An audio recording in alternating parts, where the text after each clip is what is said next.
ça. Plus ou moins, vous avez entendu parler de ces médicaments dont on vous dit qu'ils sont anti-inflammatoires. Qu'est-ce que c'est qu'une inflammation? Est-ce que ça concerne tout le monde? Est-ce que ça concerne l'alimentation? C'est à cause de ça qu'on a des inflammations. Et a priori, c'est douloureux, ça brûle. Une inflammation, c'est quelque chose par là, à peu près dans cette zone-là. Ou même sur les membres, ou un petit coup sur le doigt, oui, vous avez raison. Entorse du pouce, inflammation. D'accord.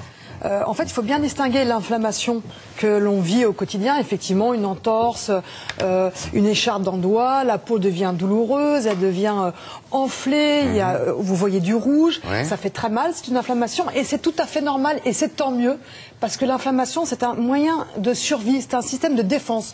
Quand vous vous faites mal, vous vous faites agresser par quelque chose, et bien notre organisme met en place sur la zone tout un système entier d'inflammation qui permet justement à faire venir sur cette zone tous les paramètres qui vont permettre la cicatrisation. Donc chouette, l'inflammation est très importante pour nous en général. Sauf que quand l'inflammation est au niveau de la cellule, c'est-à-dire de l'infiniment petit, là c'est une autre histoire parce que c'est une inflammation chronique qui est tous les jours, qui s'installe de façon pernicieuse.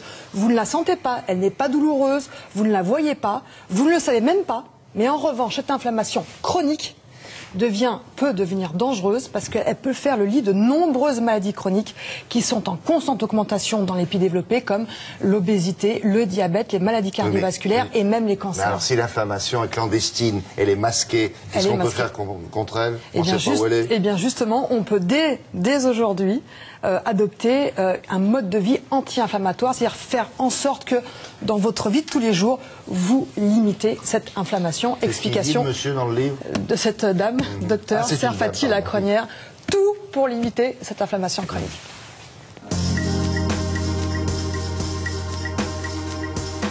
L'inflammation va s'installer au niveau du plus petit composant du corps, la cellule, et elle va s'installer pour longtemps. C'est pour ça qu'on parle d'inflammation chronique. Le problème, c'est qu'elle est invisible et silencieuse, et pourtant elle va provoquer de gros dommages au niveau de nombreux organes. Dans les artères, les grosses artères qui nourrissent le cœur et le cerveau, elle va favoriser les maladies cardiovasculaires. Au niveau du cerveau des patients atteints de maladie d'Alzheimer, on la retrouve également. L'inflammation fait aussi le lit des cancers et on sait désormais qu'elle favorise obésité et prédiabète.